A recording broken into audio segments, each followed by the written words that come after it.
अस्सलाम वालेकुम, this is the mark academy from online Quran and biology learning. बच्चों, आज हम आपके सामने 9th क्लास की बायो और चैप्टर नंबर 4 और जो हमारा टॉपिक है वो है माइटोकॉन्ड्रिया एंड प्लास्टिड्स, इस टॉपिक के साथ हाजिर हैं। इससे पहले हमने लास्ट टाइम जो स्टडी किया था वो हमारे पास था न्यूक्लियस एंड राइबोसोम्स। हमने 9th क्लास का चैप्टर नंबर 4 का न्यूक्लियस राइबोसोम को स्टडी किया था। उम्मीद करता हूँ आपको उस टॉपिक की समझ आ गई होगी। और आज हमारे पास दो टॉपिक हैं और एक हमारे पास माइटोकॉन्ड्रिया, एक प्लास्टिड है। बच्चों, ये दोनों ऑर्गेनेल्स है जो कि यूकेरियोटिक सेल में पाए जाते हैं और डबल मेम्ब्रेन वाले ऑर्गेन्स हैं। इनकी स्ट्रक्चर और फंक्शन के बारे में हम जो है वो स्टडी करेंगे। तो बच्चों, स्टार्ट करने से पहले आप मेरे चैनल को सब्सक्राइब कर लें, बेल आइकन को ऑन कर लें और अपने फ्रेंड्स और फैमिली मेम्बर को शेयर करें ताकि वो भी लेसन सुन सके और फायदा हासिल कर सकें। तो चलो बच्चों, हम स्टार्ट करते हैं। सबसे पहले हमारे पास है माइटोकॉन्ड्रिया। ये माइटोकॉन्ड्रिया लिखा हुआ है और ये इसकी स्ट्रक्चर बनी हुई है। जो यूकेरियोटिक सेल होता है, यूकेरियोटिक सेल का जो साइटोप्लाज्म है, साइटोप्लाज्म में ये ऑर्गेनेल मौजूद होता है। इसको माइटोकॉन्ड्रिया कहते हैं। इसकी दो मेम्ब्रेन्स होती हैं, एक आउटर मेम्ब्रेन्स होती है जो कि आपको ये नजर आ रही है ब्राउन कलर में, ये आउटर मेम्ब्रेन्स है, और एक इनर मेम्ब्रेन्स होती है जो कि आपको ये नजर आ रही है लाइट ब्राउन कलर में, ये जिसके ऊपर फोल्डिंग बनी हुई है, ये इनर मेम्ब्रेन है। इसका मतलब ये हुआ कि जो आउटर मेम्ब्रेन होती है वो बाहर होती है और वो स्मूथ होती है, उसकी कोई इनफोल्ड नहीं बने होते, जबकि जो इनर मेम्ब्रेन होती है वो स्मूथ नहीं होती बल्कि उसमें इनर इनफोल्डिंग बनी होती है। और उस इनर इनफोल्डिंग को हम क्या नाम देते हैं? उस इनर इनफोल्डिंग को हम नाम देते हैं क्रिस्टाई। ये देखा, ये लिखा हुआ है क्रिस्टाई, ठीक है। सबको हम क्रिस्टाई कहेंगे और सिंगल को हम कहेंगे क्रिस्टा। ये क्रिस्टाई लिखा हुआ है। और जैसे बच्चों सेल्स के अंदर साइटोप्लाज्म होता है जो कि एक लिक्विड होता है, वैसे ही माइटोकॉन्ड्रिया के पास भी एक लिक्विड होता है और उस लिक्विड को हम नाम देते हैं मैट्रिक्स, जो कि यहाँ पे ये लिखा हुआ है, जो कि ये देखिए पानी की तरह आप यहाँ ब्लू कलर में नजर आ रहा है, जो इनर मेम्ब्रेन के अंदर मौजूद है। तो इसको हम कहते हैं मैट्रिक्स। ये मैट्रिक्स है। अब बच्चों, एक आपको बात बताता चलूँ कि जैसे सेल का अपना डीएनए होता है जो कि न्यूक्लियस में मौजूद होता है, जो आप पढ़ चुके हो, इसी तरह और इस ऑर्गेनेल का भी अपना डीएनए होता है, ठीक है। और ये डीएनए कहाँ पे होता है? ये मैट्रिक्स में ही होता है। तो ये था हमारे पास माइटोकॉन्ड्रिया की स्ट्रक्चर और इसके फंक्शन हम क्या क्या हैं वो अभी हम रीड आउट करके आपको बता देते हैं। आप अपनी बुक ओपन कर लें और डेफिनेशन जो है वो फाइंड आउट करते जाएं। माइटोकॉन्ड्रिया बहुत सबको ज्यादा होंगे तो उसको हम माइटोकॉन्ड्रिया कहेंगे, अगर एक होगा तो उसको हम माइटोकॉन्ड्रियन कहेंगे। कहते हैं कि are double membrane bonded structure found only in eukaryotes. Double membrane है जैसे कि आउटर और इनर मेम्ब्रेन है, और ये जस्ट और जस्ट कहाँ में पाया जाता है? यूकेरियोट्स में पाया जाता है, यानी कि यूकेरियोटिक सेल में पाया जाता है, प्रोकैरियोटिक सेल में नहीं होता। These are the site of the aerobic respiration. जी, ये इसका फंक्शन है बच्चों। यहाँ पे कहते हैं ये एक ऐसी जगह है जहाँ पे क्या होता है? एरोबिक रेस्पिरेशन होती है, यानी कि यहाँ पे रेस्पिरेशन का प्रोसेस होता है।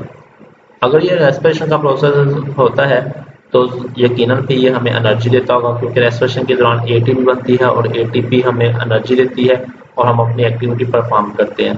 तो आगे कह रहा है कि are the major energy production centre. ये आगे वो लिख भी रहा है कि ये जो है ना एनर्जी पैदा करने का सेंटर है, ठीक है जी। आगे कह रहा है, ये इसका फंक्शन हो गया था। आगे चलते हैं। कह रहे हैं कि outer membrane of the mitochondria is smooth. जो बाहरी वाली मेम्ब्रेन होती है वो बिल्कुल स्मूथ होती है, जैसे मैंने आपको पहले भी बता दिया था, बिल्कुल स्मूथ है। But the inner membranes form many infolding. जबकि जो इनर मेम्ब्रेन होती है वो बहुत सारी इनफोल्डिंग बनाती है, यानी कि अंदर की तरफ इन्वेजिनेट होती है। और वो जो इनफोल्डिंग होती है उनको हम क्या नाम देते हैं? क्रिस्टाई नाम देते हैं। सबको हम क्रिस्टाई कहेंगे और एक को हम कहेंगे Crysta in the inner mitochondrial matrix, ठीक है। और कहते हैं कि इसके अंदर क्या होता है? मैट्रिक्स होता है, माइटोकॉन्ड्रियल मैट्रिक्स। मैट्रिक्स क्या होता है? एक लिक्विड होता है, जो मैं आपको पहले बता चुका हूँ।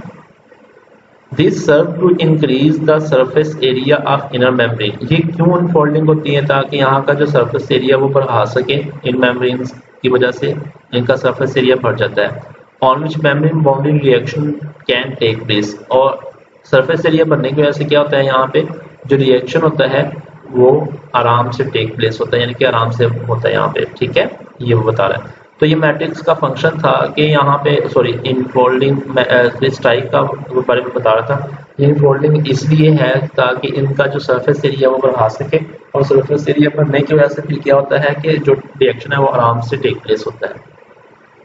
Mitochondria had their own DNA and ribosome. जी बच्चों, मैंने आपको अभी बताया था कि इसका अपना डीएनए और राइबोसोम होता है, और इसका अपना डीएनए और राइबोसोम कहाँ पे होता है? यहाँ पे होता है इसके मैट्रिक्स में।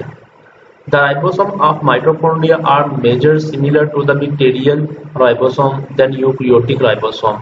जी वो कह रहे हैं कि इसके जो राइबोसोम होते हैं वो बैक्टीरिया के राइबोसोम से मिलते हैं यूकैरियोटिक सेल की निस्बत, यानी कि जो राइबोसोम आपने यहाँ पे सेल्स में पढ़े थे उसकी निस्बत इसके जो राइबोसोम है वो बैक्टीरिया के राइबोसोम से ज़्यादा मिलते हैं।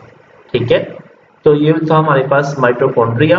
और अब हम चलते हैं अगले टॉपिक की तरफ, और अगला टॉपिक जो हमारा है वो है हमारे पास प्लास्टिड्स। जी बच्चों, तो ये प्लास्टिड्स है। तो प्लास्टिड्स के बारे में पढ़ेंगे कि ये क्या होते हैं। 3 टाइप के प्लास्टिड्स होते हैं, लेकिन सबसे पहले ये है कि इसकी स्ट्रक्चर को देखते हैं, फिर मैं आपको वो जो प्लास्टिड्स हैं उनके बारे में बताऊंगा। तो ये प्लास्टिड्स है बच्चों, और ये जो प्लास्टिड्स हैं ये जस्ट और जस्ट प्लांट सेल में मौजूद होते हैं, एनिमल सेल में नहीं होते। और इनका काम होता है फोटोसिंथेसिस करना, क्योंकि ये प्लांट सेल में होते हैं इसलिए ये फोटोसिंथेसिस करते हैं, और फोटोसिंथेसिस एनिमल सेल में नहीं होती।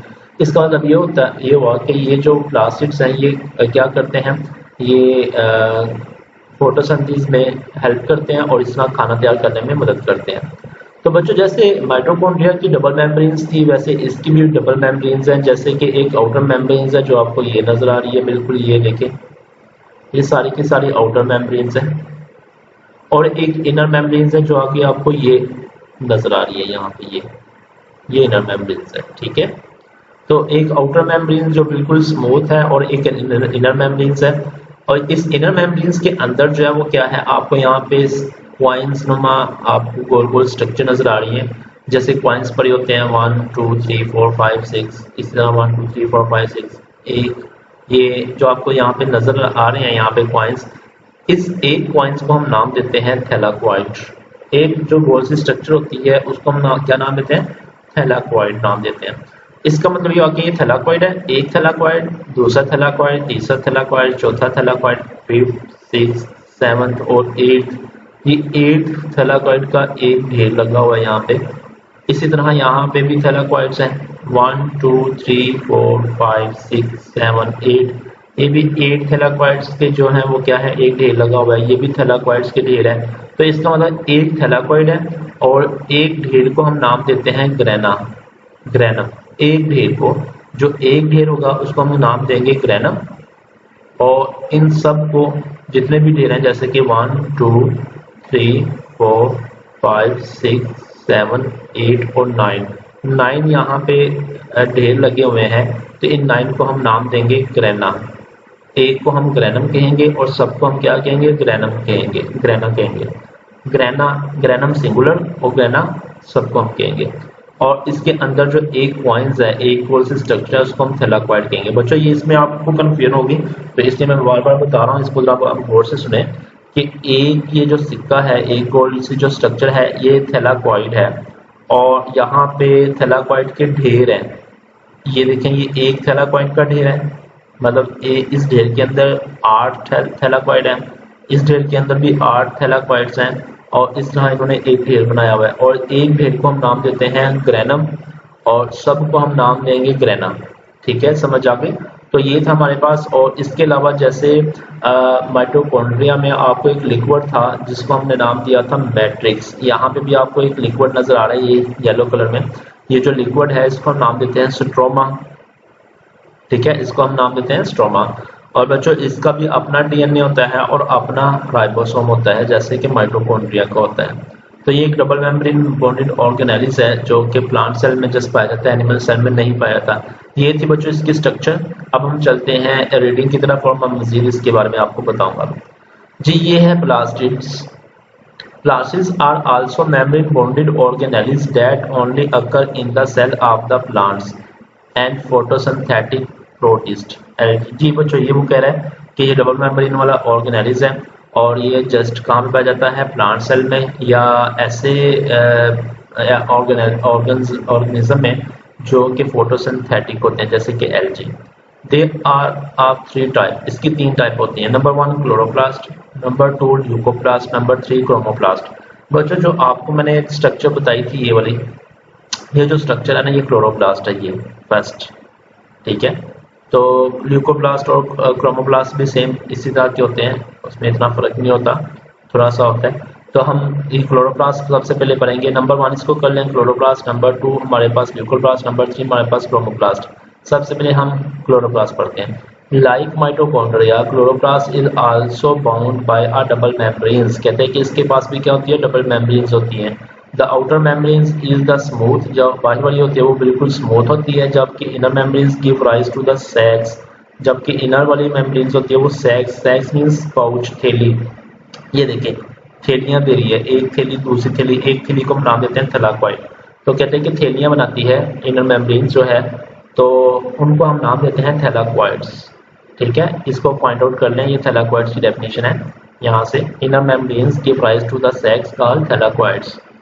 आगे भी एक और डेफिनेशन है, कहते हैं the stacks of thylakoid is called granum. Stacks, stacks होता है ढेर, जो एक ढेर है थैलाकॉइड्स का उसको हम क्या नाम देंगे, ग्रेनम। सिंगुलर एक को हम ग्रेनम कहेंगे, सबको हम ग्रेना कहेंगे, जैसे कि यहाँ पे बता भी रहा है। तो कह रहे हैं the stacks of the thylakoids is called granum, plural यानी कि सबको हम ग्रेना कहेंगे। अच्छा, अब आगे वो कह रहा है next,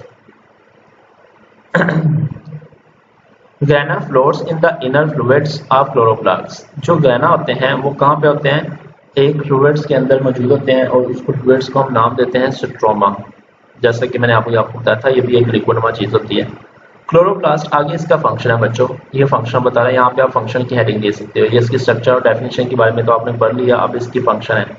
chloroplast are the sites of photosynthetic in eukaryotes. Photosynthesis, ये एक ऐसी जगह जहाँ पे फोटोसिंथेसिस होती है यूकेरियोट्स में। दे कंटेन क्लोरोफिल, इनके पास क्लोरोफिल होता है।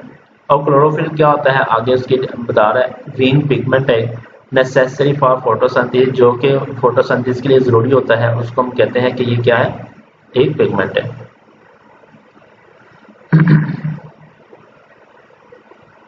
अच्छा बच्चों, ये जो पिगमेंट पाया जाता है ये किस में पाया जाता है, ये जस्ट और जस्ट प्लांट्स में पाया जाता है। और प्लांट्स के कौन से ऑर्गेनाइज्म में पाया जाता है, ये प्लांट्स के ऑर्गेनाइज्म में पाया जाता है जिसको हम कहते हैं लीफ। ये लीफ में पाया जाता है।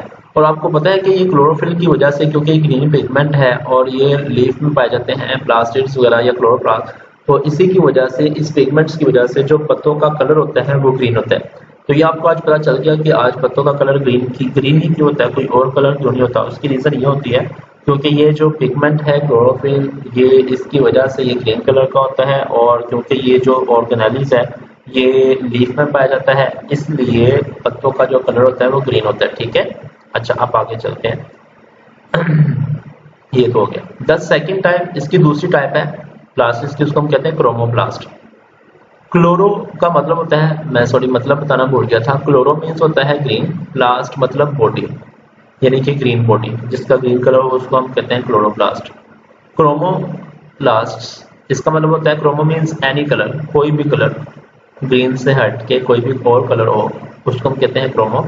और प्लास्ट मीन्स बॉडी, यानी कि ऐसा जिसमें उससे हट के दूसरे कलर हो उसको हम कहते हैं क्रोमोप्लास्ट।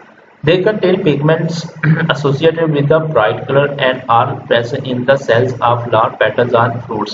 जी बच्चों, वो कह रहे हैं कि ये इसमें भी पिगमेंट्स होते हैं, और इसमें जो पिगमेंट्स होते हैं वो ब्राइट कलर, दूसरे कलर के पिगमेंट्स होते हैं, जो कि फ्लावर और फ्रूट यानी कि फूल जो होता है उसकी पत्तियां जो होती हैं उसमें पाए जाते हैं, या जो फ्रूट होता है, फल होता है, उसकी स्किन्स में पाए जाते हैं। इसी तरह जो फ्लावर के कलर होते हैं वो डिफरेंट होते हैं, रेड, ब्लू, ग्रीन, ठीक है, दूसरे पिंक।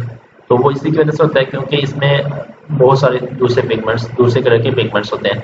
फ्रूट के कलर भी डिफरेंट होते हैं। आगे इसका फंक्शन है बच्चों, इसका कह रहा है कि फंक्शन क्या है, ये फंक्शन इज गिव कलर, इसका काम है कि कलर देना, the parts and this help to the pollination and dispersal of fruit.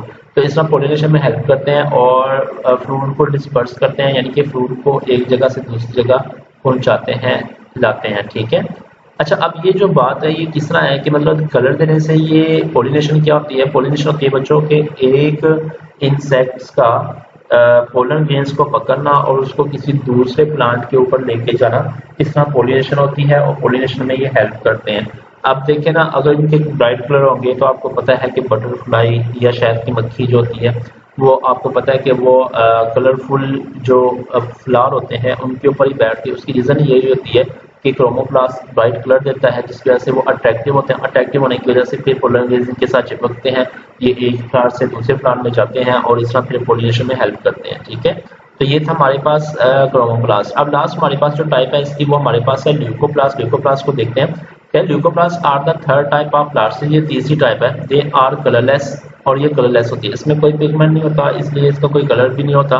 बस इसका काम क्या है, इसका काम ये है, ये आगे यहाँ से फंक्शन कर लें, store starch protein and lipids. ये लिपिड्स को, स्टार्च को, प्रोटीन को अपने अंदर स्टोर करता है। They are present in the cells of the those part where the food is stored. कहते हैं ये उन जगह पे मौजूद होते हैं जहाँ प्लांट अपना फूड जो है वो स्टोर करता है। और बच्चों वो जगह होती है रूट्स। रूट्स में जो है वो प्लांट अपना फूड जो है वो स्टोर करता है, इसलिए ये फ्रूट्स में पाए जाते हैं। तो ये था हमारे पास प्लास्टिड्स। प्लास्टिड्स की 3 टाइप, जिसमें और आज हमने माइटोकॉन्ड्रिया, प्लास्टिड्स दोनों पढ़ी। बच्चों आप इस टॉपिक को पूरा सुनिएगा, एक एक लफ्ज़ को रीड आउट कीजिएगा, तभी आपको ये टॉपिक समझ आएगा। और इसकी प्रैक्टिस करें, इसको याद करें। इंशाल्लाह कल हम जो है वो नए टॉपिक के साथ आपके सामने हाजिर होंगे। कल तक के लिए अल्लाह हाफिज़।